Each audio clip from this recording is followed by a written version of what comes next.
সম্প্রতি আমেরিকার president Donald Trump ভীষণ রেগে আছেন, অথচ আগে তিনি বেশ খুশিতেই ছিলেন, কারণ এই জুনের মাঝামাঝিতে তার ৮০তম জন্মদিন, আর সেই সাথে আমেরিকার স্বাধীনতার ২৫০ বছর পূর্তি। দেশের সাথে জন্মদিন পালন করা এত বড় খুশির বিষয় তো আর হতে পারে না। কিন্তু এরপরই নেতানিয়াহুর সাথে একটা ফোন কল হওয়ার পর সব আনন্দ মাটি হয়ে যায়। ট্রাম্পের পরিকল্পনা ছিল জন্মদিনের আগেই যেন ইরানের সাথে যে কোনোভাবে একটা সমঝোতায় পৌঁছানো যায়। এতে করে আমেরিকার সুনাম বাড়বে এবং বিশ্বজুড়ে শান্তি বজায় আছে বলে মনে হবে, যা তার নিজের ভাবমূর্তির জন্য ভালো। তাই তিনি ইসরায়েলকে সতর্ক করে দিয়ে বলেছিলেন লেবাননের ওপর সামরিক হামলা বন্ধ রাখতে, অন্তত আমার খাতিরে হলেও থামো। কিন্তু নেতানিয়াহু তার কথা শোনেননি, বরং পাল্টা একটা উপহার হিসেবে লেবাননের সামরিক অভিযান আরও বাড়িয়ে দিয়েছেন এবং পার্ল হারবারের এক কমান্ডারকে হত্যা করেছেন। এই খবর পাওয়ার পর ইরান স্পষ্টভাবে জানিয়ে দেয়, ইসরায়েল যেভাবে লেবাননে হামলা চালিয়ে যাচ্ছে তার প্রতিবাদে ইরান তাদের আলোচনার টিমকে সরিয়ে নিচ্ছে এবং আমেরিকার সাথে সব ধরনের যোগাযোগ স্থগিত করছে। সোজা কথায় ইরান বলছে, তোমরা যদি আলোচনা করতে যাও তবে আগে ইসরায়েলের সাথে করো, আমাদের আর দরকার নেই। এর পরপরই খবর বের হয় যে ইরান হরমুজ প্রণালী পুরোপুরি বন্ধ করে দেওয়ার পরিকল্পনা করছে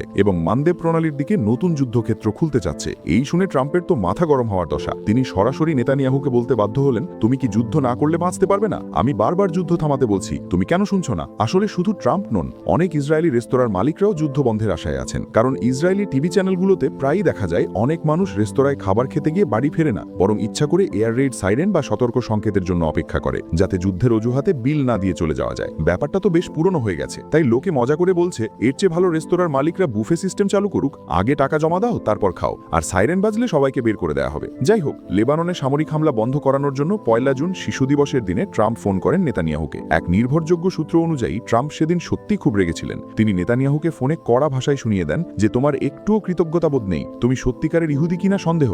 আমি যদি এখন না থাকতাম তবে তুমি এতক্ষণে জেল খাটতে থাকতে। আমি তোমাকে বাঁচানোর চেষ্টা করছি আর তুমি উল্টো আমার বিপদ বাড়াচ্ছ। এখন সবাই তোমাকে ঘৃণা করে, পুরো ইসরায়েলকে ঘৃণা করে। তোমরা আসলে কি করছো? কে তোমাদের লেবাননে বোমা মারতে বলেছে? এতে তো ইসরায়েল সারা বিশ্বে একা হয়ে যাচ্ছে। সহজ উদাহরণ দিয়ে বললে, অন্য কেউ একটা গুদাম থেকে পানীয় চুরি করে বিক্রি করছে, আর তোমরা কিনা সব পানীয় ড্রেনে ফেলে দিয়ে শুধু খালি বোতল বিক্রি করতে বসেছ। ইসরায়েলকে অবশ্যই যুদ্ধ থামাতে হবে, নয়তো আমি আর ছাড় দেব না। সব শুনে নেতানিয়াহু চুপচাপ বললেন, ঠিক আছে, তুমি যা বলছো সবই ঠিক, পরিস্থিতি বুঝে আমি যুদ্ধ থামিয়ে দেব। সেই সূত্র অনুযায়ী ট্রাম্পের প্রেসিডেন্ট হওয়ার পর এটিই ছিল নেতানিয়াহুর সাথে সবচেয়ে বাজে একটি কল। ফোন শেষ হওয়ার পর ট্রাম্প ঘোষণা করলেন যে ইরান নাকি যুদ্ধবিরতিতে রাজি হয়ে গেছে এবং আমি পরিস্থিতি খুব দ্রুত সামলে নিয়েছি, শান্তি খুব কাছেই। যদিও বাস্তবে দেখা গেল ট্রাম্পের কথা ঠিক ছিল না। ১ জুন দুই পক্ষ যুদ্ধবিরতির ঘোষণা দিলেও ২রা জুন ইসরায়েল বলল তারা লেবাননে হামলা চালিয়ে যাবে, মানে শান্তি কেবল একদিনের জন্যই ছিল। পরের দিনই তার মেয়াদ শেষ।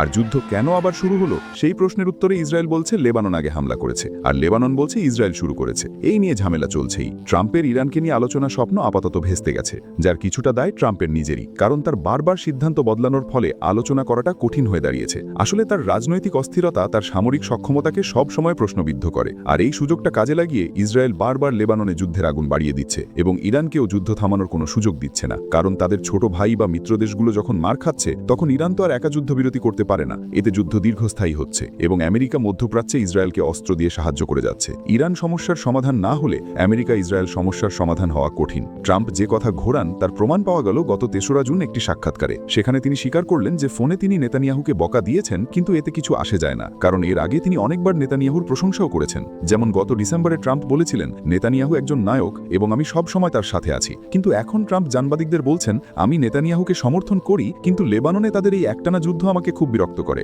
নেতানিয়াহু যুদ্ধ থামাতে চান না, আমি তাকে থামাতে পারছি না। বিষয়টি এমন যেন আমি পুলিশ আর সে চোর। আমি তাকে হাতে নাতে ধরে জিজ্ঞেস করলাম, টাকা না থাকলে কাজ করো না কেন? সে উত্তর দিল, আমি ভয় পাই কাজ করতে গেলে আবার চুরি করব। সত্যি সে একটা পাগল, কিন্তু আমি পাগলকে পছন্দ করি। আমেরিকা আর ইসরায়েলের সম্পর্ক নাকি শিন্ডলার তালিকার মতো অবিচ্ছেদ্য। যদিও আমেরিকা ইসরায়েলকে ছাড় দিচ্ছে, কিন্তু ইরানের সাথে আলোচনা চালিয়ে যেতে হবে। তাই ট্রাম্প নতুন একটা বুদ্ধি বের করলেন, ইরানকে সামালাতে হলে তাদের সর্বোচ্চ নেতার সাথে সরাসরি কথা বলতে হবে, কারণ ইরানের নেতা খামেনি এই আলোচনায় গভীরভাবে যুক্ত। এরপর সাংবাদিক ট্রাম্পকে জিজ্ঞেস করলেন, আপনি কি তার সাথে দেখা করতে চান? ট্রাম্প বললেন, শুধু দেখা করা নয়, আমি খুব আগ্রহী। যদি উপযুক্ত সময় আসে তবে আমরা দেখা করব। তখন সরাসরি কথা বললে তৃতীয় পক্ষের মাধ্যমে বার্তা পাঠানোর চেয়ে ভালো হবে। যদিও ইরান এই ব্যাপারে কোনো মন্তব্য করেনি, তবে সত্যি বলতে ট্রাম্পের সাহস আছে বলতে হয়, কারণ যাকে আপনি শত্রু বানিয়ে রেখেছেন এবং যাদের বড় ক্ষতি করেছেন, এখন তাদের নেতার সাথে দেখা করার কথা ভাবছেন। আসলে খামেনির সাথে দেখা করা ট্রাম্পের জন্য প্রায় অসম্ভব, কারণ তিনি জনসম্মুখে আসেন না, কোনো ভাষণ দেন না বা লাইভে আসেন না। ইরানের মানুষও তাকে সশরীরে খুব একটা দেখেনি, শুধু তার কণ্ঠ শুনেছে। তিনি যেন এক রহস্যময় মানুষ। আলোচনা যেহেতু হচ্ছে না, তাই লড়াই চালিয়ে যাওয়া ছাড়া উপায় নেই। 2রা জুন মার্কিন বাহিনী ইরানের একটি যোগাযোগ কেন্দ্রে হামলা চালায়। তার জবাবে রেভলিউশনারি গার্ড 5ম ফ্লিটের সদর দপ্তরে হামলা করে। আমেরিকা দাবি করে সব ড্রোন ধ্বংস করে দিয়েছে, কিন্তু তারপর আবার হামলা পাল্টা হামলা চলছে। মানে দুই পক্ষ যেন একে অপরের সাথে লুকোচুরি খেলছে। আর মাঠের যুদ্ধের পাশাপাশি কথার যুদ্ধও চলছে। ইরান বলছে তারা হরমুজ প্রণালী বন্ধ রাখবে এবং ইউরেনিয়াম সমৃদ্ধকরণ থামাবে না। ইরানের এমন জেদি আচরণে ট্রাম্প মেজাজ হারিয়ে 3রা জুন হুমকি দিলেন যে আমেরিকার এই অবরোধ সেপ্টেম্বর পর্যন্ত চলতে পারে। যদিও তিনি নিশ্চিত নন, তবে তার মতে ইরানকে কোনোভাবেই পারমাণবিক অস্ত্র বানাতে দেওয়া যাবে না। তবে ট্রাম্পের এই কথার বড় শর্ত হল ইসরায়েলকে যুদ্ধ থামাতে হবে। নেতানিয়াহু উল্টো লেবাননের সামরিক অভিযান বাড়িয়ে দিয়ে ট্রাম্পকে আরও চুটিয়ে দিচ্ছেন। এদিকে শুধু বিদেশেই নয়, দেশের ভেতরেও ডেমোক্র্যাটরা ট্রাম্পের কথা শুনছেন না। গত ডিসেম্বরে হোয়াইট হাউস ঘোষণা করেছিল কেনেডি আর্ট সেন্টারের নাম পরিবর্তন করে ট্রাম্প কেনেডি সেন্টার রাখা হবে। এরপর ট্রাম্প নির্দেশ দেন জুলাই থেকে 2 বছরের জন্য সংস্কারের অজুহাতে সব শো বন্ধ রাখতে, যাতে সেখানে ট্রাম্পের প্রভাব বেশি করে যোগ করা যায়।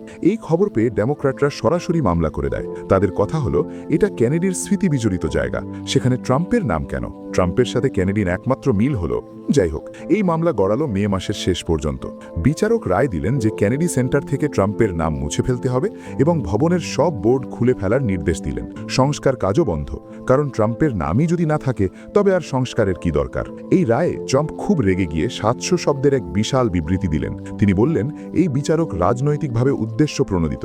আমি আমেরিকার ইতিহাসে সবচেয়ে বেশি অবিচারের শিকার হওয়া প্রেসিডেন্ট। ডেমোক্র্যাটরা যেন হিটলারের প্রেতাত্মা। তারা শুধু আমাকে কিভাবে আটকানো যায় তা নিয়ে ভাবে, কিন্তু কেনেডি সেন্টার কিভাবে বাঁচানো যায় তা নিয়ে ভাবে না। আসলে কেনেডি সেন্টার অবহেলার কারণে আগেই ধ্বংসের মুখে ছিল। ট্রাম্পের দাবি তিনি ছাড়া আর কেউ এটা ঠিক করতে পারবে না। এই রায়ে তিনি খুব ক্ষুব্ধ ছিলেন। আর এর মধ্যেই এলো আরও খারাপ খবর। ট্রাম্প চেয়েছিলেন গ্রীষ্মের স্টেট মেলায় যোগ দিতে, যা আমেরিকার স্বাধীনতার 250 বছর পূর্তির অংশ ছিল। কিন্তু প্রেসিডেন্ট আসছেন শুনে অনেক গায়ক ডেকে বসলেন। 9 জনের মধ্যে 5 জনই বলে দিলেন ট্রাম্প এলে তারা গাইবেন না। এতে ট্রাম্প ক্ষেপে গিয়ে বললেন, কে তোমাদের গান শুনতে চায়? তোমাদের গান তো জঘন্য, কেউ পছন্দ করে না। তোমরা যখন আসবে না তখন কনসার্টই বাতিল। তার বদলে আমি এখানে একটা বড় রাজনৈতিক সমাবেশ করব এবং একাই শো মাথাবো। তোমাদের এসব থার্ড ক্লাস শিল্পীদের বদলে আমি নিজেই মঞ্চের মাঝখানে দাঁড়িয়ে বক্তৃতা দেব, নিচে জনগণ আমার নামে জয়ধ্বনি দেবে। এসব ফালতু মিউজিক কনসার্টের চেয়ে তার প্রভাব অনেক বেশি হবে। শ্রোতাদের আবেগ তো কিংবদন্তি এলভিস প্রিসলিকেও ছাড়িয়ে যাবে। এরপর উৎসব অনুষ্ঠানের আয়োজক ফ্রিডম 250 আনুষ্ঠানিকভাবে জানালো যে অভিনেতারা যোগ না দেওয়ায় প্রেসিডেন্ট ভীষণ রেগে আছেন এবং তিনি হয়তো নিজেই এই উৎসব উদ্বোধন করবেন। ট্রাম্প যে বিষয়ে আরও অসন্তুষ্ট তা হল তার ছবি $250 নোটে ছাপানোর ব্যাপারটি। যদিও বেসেন্ট অলরেডি নোটের ডিজাইন তৈরি করে ফেলেছেন, কিন্তু তা বাজারে ছাড়া যাচ্ছে না, কারণ আমেরিকার বর্তমান আইন অনুযায়ী জীবিত কোনো ব্যক্তির ছবি মুদ্রায় ছাপানো নিষিদ্ধ।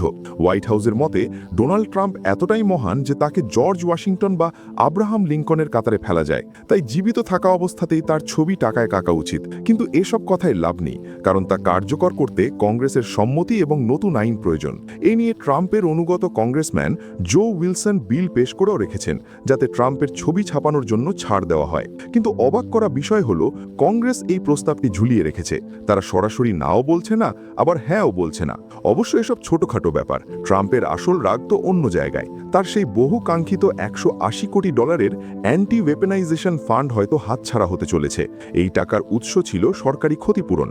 ঘটনা হলো 2019-20 সালে ট্রাম্প ও তার পরিবারের ব্যবসার ট্যাক্স ফাইলের তথ্য ফাঁস হয়ে গিয়েছিল। বছরের শুরুতে প্রেসিডেন্ট স্বয়ং তার অধীনে থাকা আইআরএস বা কর বিভাগ এবং অর্থ মন্ত্রণালয়ের বিরুদ্ধে মামলা ঠুকে দেন। তার যুক্তি ছিল এরা গোপনীয়তা রক্ষা করতে পারেনি এবং অব্যবস্থাপনার পরিচয় দিয়েছে। নিজের অধীনস্থ প্রতিষ্ঠানের বিরুদ্ধেই মামলা করে তিনি ক্ষতিপূরণ দাবি করেন। তবে পারিবারিক বিষয় তাই খুব বেশি নয়, মাত্র $10,000 কোটি পেলেই চলবে। এভাবে টানাপড়নের পর মে মাসে দুই পক্ষ সমঝোতায় আসে। এসব কাণ্ডের কারণে ট্রাম্পের জনপ্রিয়তা কমে 35% নেমেছে। 60% মানুষ এখন তার বিপক্ষে। মিডিয়া ও ডেমোক্র্যাটরা প্রচার করছে ট্রাম্পের জনপ্রিয়তা ধসে পড়েছে, এমনকি রিপাবলিকানদের মধ্যেও তার নিয়ন্ত্রণ কমছে। যেমন আইডাহোর এক নির্বাচনে ট্রাম্প সমর্থিত প্রার্থী হেরে গেছেন। যদিও সত্যিটা হলো ট্রাম্প যেসব প্রার্থীর পক্ষে শক্তভাবে দাঁড়িয়েছেন তারা জয়ী হয়েছেন। ওই হারটি ছিল মূলত প্রার্থী নির্বাচনে দেরি হওয়ার ফল। তবুও ডেমোক্র্যাটরা এই ইস্যু নিয়ে বেশ শোরগোল করছে। সামনে 14ই জুন ট্রাম্পের জন্মদিন, তখন হয়তো তারা আবার নতুন করে রাজা চাইনা আন্দোলন গড়ে তুলবে। কি হয় সেটা দেখার অপেক্ষায় থাকলাম। বন্ধুরা, আজকের ভিডিও এখানেই শেষ করছি। ভালো লাগলে লাইক ও সাবস্ক্রাইব করে আমাদের সাথেই থাকবেন। দেখা হবে পরবর্তী ভিডিওতে।